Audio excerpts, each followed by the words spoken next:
नमस्कार आप सभी का। आज हम लोग जानेंगे कि अभी जो बहुत सुनने में आ रहा है कि क्या है क्रिमिनल लॉज, क्या क्या चेंज आए हैं उसमें। जैसे आईपीसी का हम लोग सुन रहे हैं, सीआरपीसी, इंडियन एविडेंस एक्ट, ये सारे चेंज होकर के नए नाम आ गए हैं। तो इसके बारे में हम लोग डिटेल जानेंगे। तो सबसे पहले क्या है ये, तो आईपीसी बिल करके एक आया था 2023, जिसका नाम चेंज करके भारतीय न्याय संहिता हो गया है।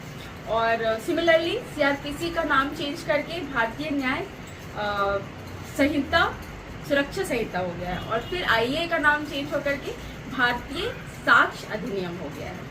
तो ये 3 चेंज हुए हैं। मतलब कहीं ना कहीं हम लोग चूंकि इंडियन है, हमारा भाषा हिंदी है, इसीलिए हमारी गवर्नमेंट ने सोची है कि क्यों नहीं हम जो ब्रिटिशर्स काल में इंग्लिश जो यूज किए थे उसका नाम चेंज करके हिंदी कर लेते हैं। और कुछ उसमें अमेंडमेंट लाया गया, कुछ सेक्शंस में अमेंडमेंट लाया गया। फॉर एग्जांपल जैसे आईपीसी का नाम चेंज करके भारतीय न्याय संहिता हुआ, तो आईपीसी में कुल 484 सेक्शंस थे, जिसमें कुछ बढ़ा दिया गया, उसमें कुछ ऐड किया गया, क्योंकि नए जमाने के साथ साथ नए नए प्रॉब्लम्स आए और बहुत कुछ का जरूरत फील हुआ। तो उसके लिए हम लोग कुछ ऐड भी किए उसमें। टोटल अभी बीएनएस में 531 सेक्शन है।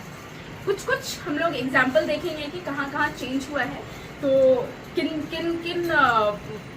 जो अपराध है जिसपे कि नाम चेंज हुआ है क्रिमिनल एक्ट्स, जैसे कि मर्डर, दौरी डेथ, रेप, फिर FIR, teasing related, suicide related और poisonous substance related, second marriage related. तो ये सारे जो टॉपिक्स हैं, इन सब पे हमारे जो धाराएं जो पहले के थे वो चेंज होकर के अलग हो गए हैं।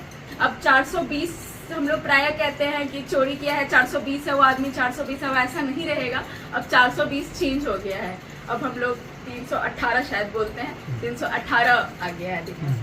तो इसी तरह से हम और भी रोचक तथ्य आपके सामने लाएंगे, फैक्ट्स लाएंगे, जिसको जान के आप अवेयर सिटीजन होंगे और आप अपने राइट्स को जान पाइएगा और उसका यूज कर पाइएगा अपने डे टू डे लाइफ में। Thank you.